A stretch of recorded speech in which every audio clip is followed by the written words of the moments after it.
The government has unveiled new measures aimed at formalizing the informal sector. The measures are expected to bring thousands of small-scale traders into the mainstream economy. But will these measures work?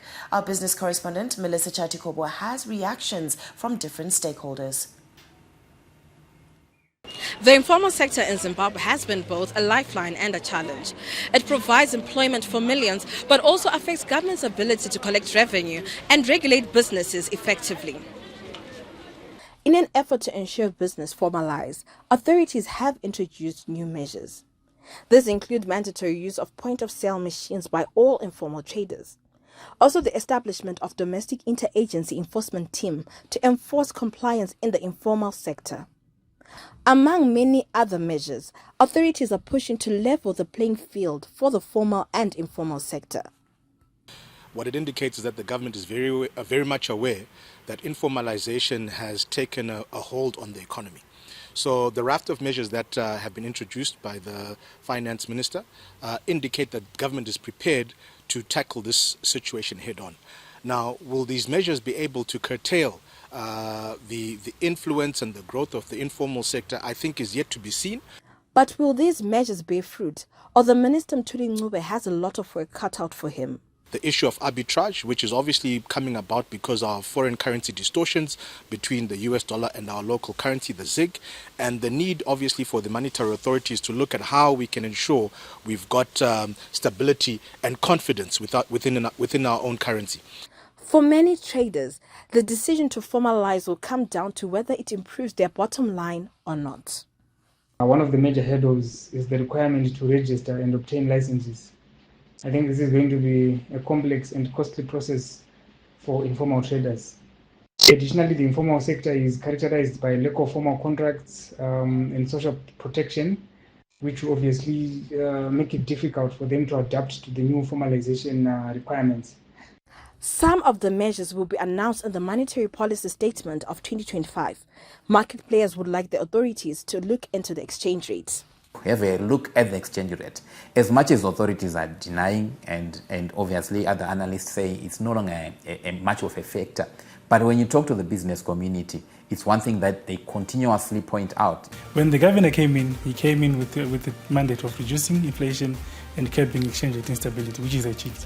So I don't foresee him adjusting any of those things.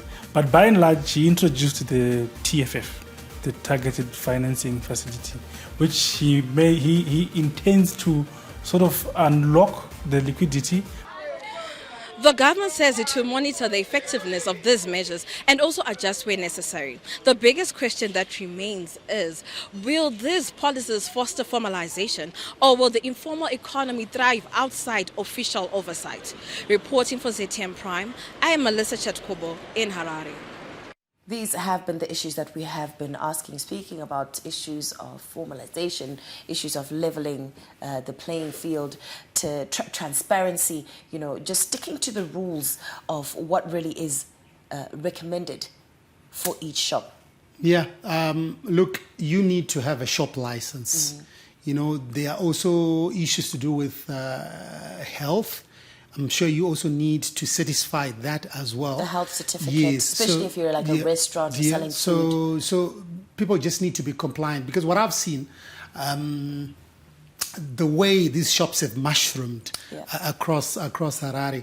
So for some, okay, let me use myself as an example, though I don't own a shop. For you. For some of us, because I've been in different circles, people are using this as a way of getting clout, because you are with friends and you are saying, what are you really doing? Are you compliant with the regulations at your shop? It's not just you coming and saying, I've opened a shop. Because it's maybe for some people it's easy to pay rentals. But you need to satisfy everything that says, okay, here is your shop. Because remember, you've got the city council and they've got a department that also looks at licensing and all that. Yeah, I have a question about tax.